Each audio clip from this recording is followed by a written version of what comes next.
Good morning. My name is Jace Houston. I'm the General Manager of the San Jacinto River Authority. This morning, SJRA invited some of our local officials out to Lake Conroe to receive a briefing about the recent storm and the operations of the Lake Conroe Dam. I want to first start by thanking each one of them and those that couldn't be here this morning for their coordination and assistance throughout this unprecedented storm event. With me today, I have Laura Fio, the Woodlands Township, SJRA Board President Lloyd Tisdale, Darren Hess, who's Montgomery County's Emergency Manager, Mike Metter, Commissioner for Precinct 1, and County Judge Craig Doyle. I just can't express enough my appreciation to all of them and all the local agencies that coordinated with us throughout this event.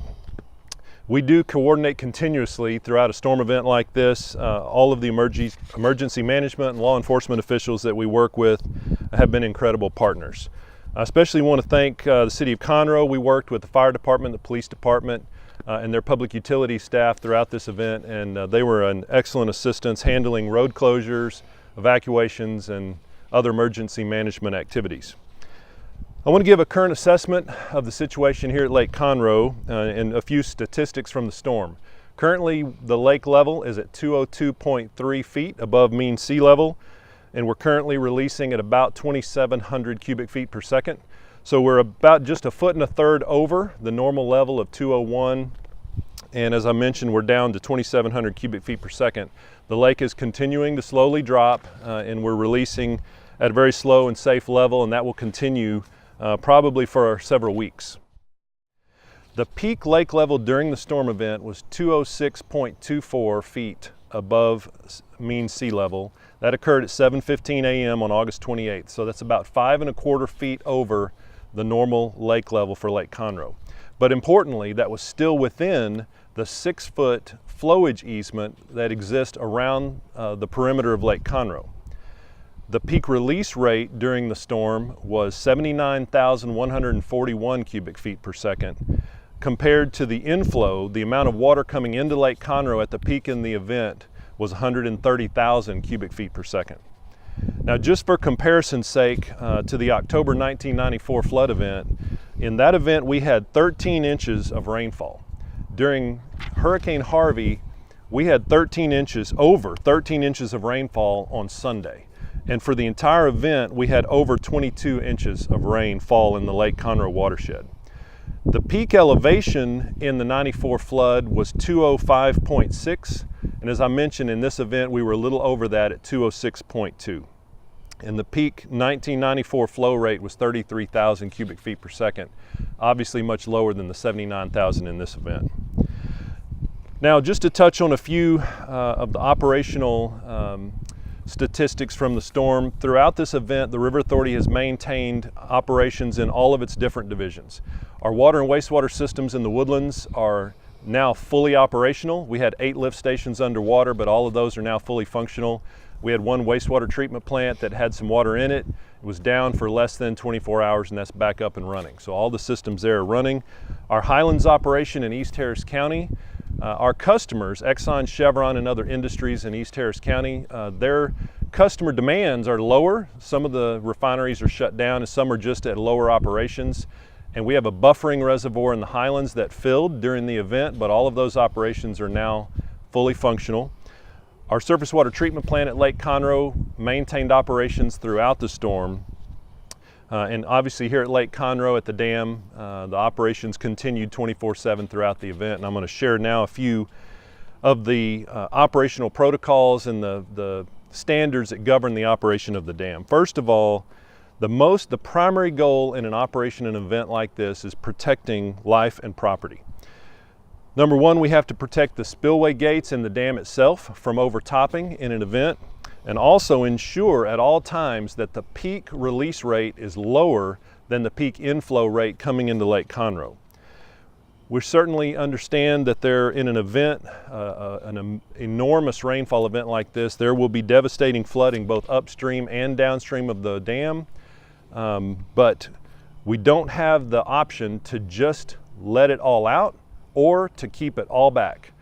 In a storm like this, the lake is going to have to pass these enormous inflows, and we know it has catastrophic consequences both upstream and downstream, but you have to operate the lake in balance and pass the inflows safely.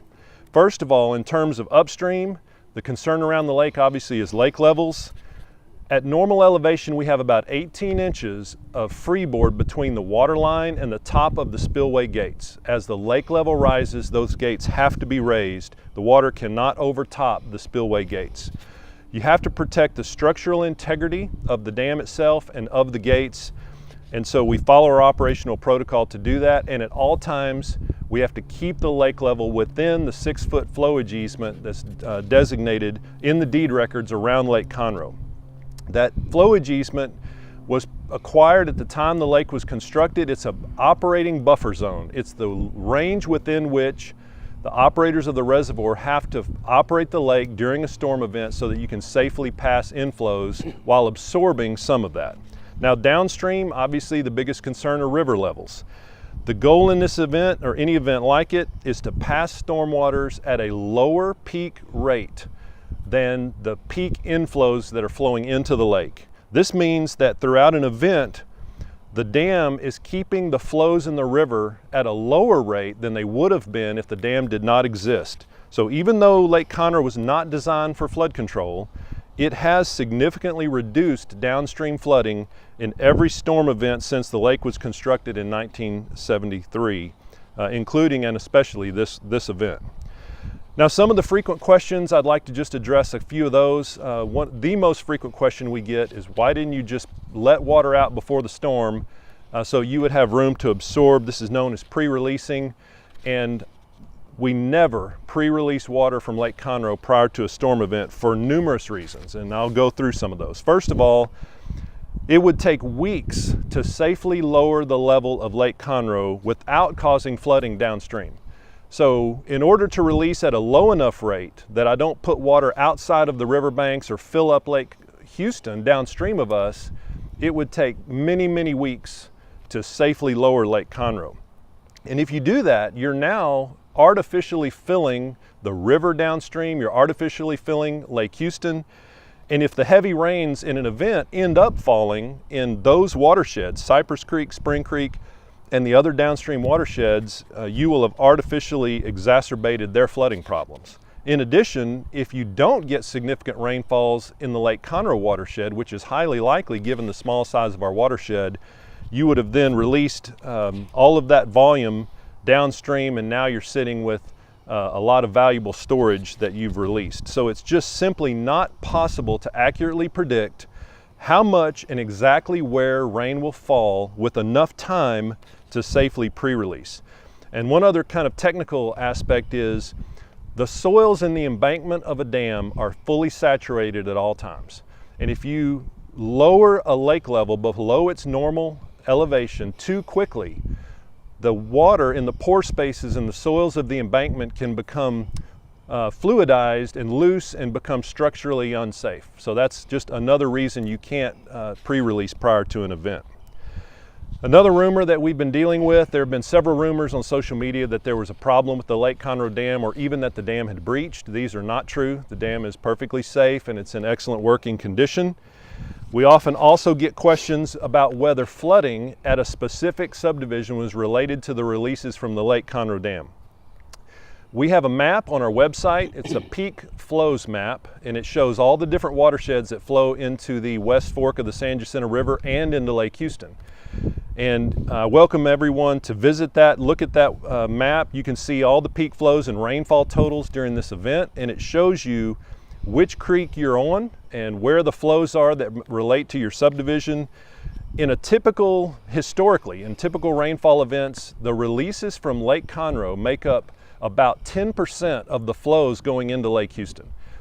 And in addition, we'll get calls from people that they live in, for example, Wood Forest subdivision, and they want to know if the flooding in their area is related to Lake Conroe. That subdivision in particular is on Lake Creek. Lake Creek has an enormously large watershed. It was flowing over 60,000 CFS during this event, and the releases from Lake Conroe are in the West Fork of the river and have nothing to do with that area. That's all about Lake Creek. And in the woodlands, it's affected by Spring Creek. And that, again, that's not affected by the releases from Lake Conroe. And you can see that by looking at the peak flows map. Now, finally, I want to just touch on what to expect over the next few weeks.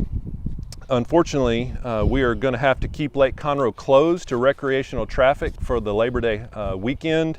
It is simply too dangerous to operate vessels on Lake Conroe. There's a tremendous amount of floating debris.